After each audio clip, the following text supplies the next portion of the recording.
lawsuit in federal court will rely heavily on a never previously disclosed videotape that shows the last few hours of Chris Lopez's life. The family wants you to see it, and even though it's edited, some of it you might find disturbing. Here's 9 Wants to Know investigator Chris Vanderveen with the story that you will only see on 9 News. What's going on, man? Can you talk at all? Words are hard to come by for a 35-year-old inmate 2 days removed from a 9.5-month stint in solitary. They're suiting up the team. I'm pretty much your last straw, dude. Christopher Lopez will not answer. The offender is refusing to come to the door to cuff up. He is exhibiting some inability, maybe possible medical conditions. Colorado Department of Corrections Administrative Regulation 300-56 requires staff to record something DOC calls special controls.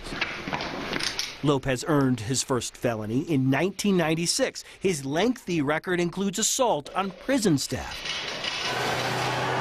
Yet there remains another side to Lopez. Coincidence did not bring him to San Carlos Correctional Facility. A mental illness did. The state houses a couple hundred mentally ill inmates here at any given time. Lopez, according to his family, has schizophrenia. Stripped down, wearing a spit mask and in a restraint chair, Lopez sits in a new room, the prison's intake area. Staff brought him here so they could watch him from a nearby room, but for some reason at 5:38 a.m.,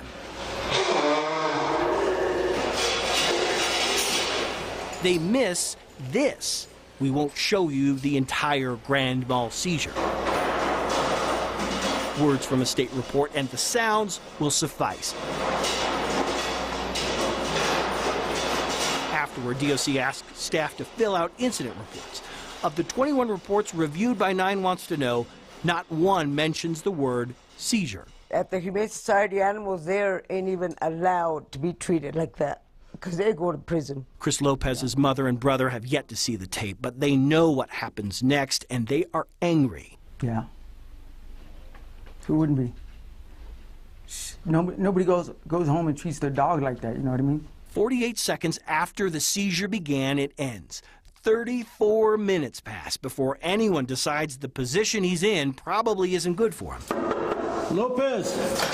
With no knowledge that he's had that seizure, officers take him out of the chair and place him on the ground. He will remain there for hours, face down. All right, man. Holler if anything changes. Here. Like you should stop breathing. A lawsuit filed in federal court on Thursday calls this the very definition of deliberate indifference. How's our man doing down here? Well, sleeping?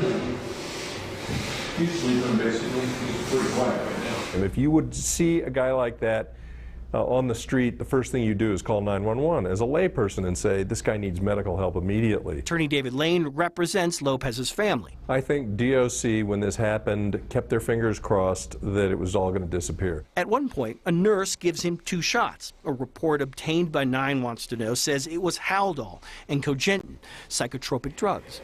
More minutes pass, and at 9:06 a.m., he takes what amounts to his last meaningful breath. So what's he doing now? Once again, we'll spare you from having to watch the video, but we do want you to hear some of it. What are you doing? Why are you doing this? She is the on-call mental health clinician. What's wrong? Don't you like it on 3 right? He was on 4 right. 4 right? Is it still on the floor? Yeah. Uh-huh. He likes it on the floor. I don't like him on the floor. Yeah, looks all right on the floor. A coroner will say he died of sodium deficiency, a treatable condition. That's how we used to go to Disney, man. Don't drive your car into Disneyland. 16 minutes after that last meaningful breath, staff decide special controls is over. They go in, take him out, and at 9:24 a.m., You got a pulse? reality finally arrives. We need to check this guy's pulse. How could you be so heartless to let another human being just die and not help him? The family wants more answers. This week, for the first time, the Department of Corrections publicly stated it fired 3 medical staff members and disciplined 5 other officers. Does anybody know what happened? Just found him down? By the time staff tries CPR and calls for paramedics, it's too late.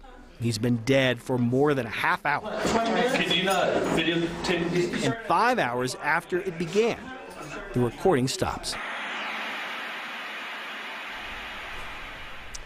Colorado Department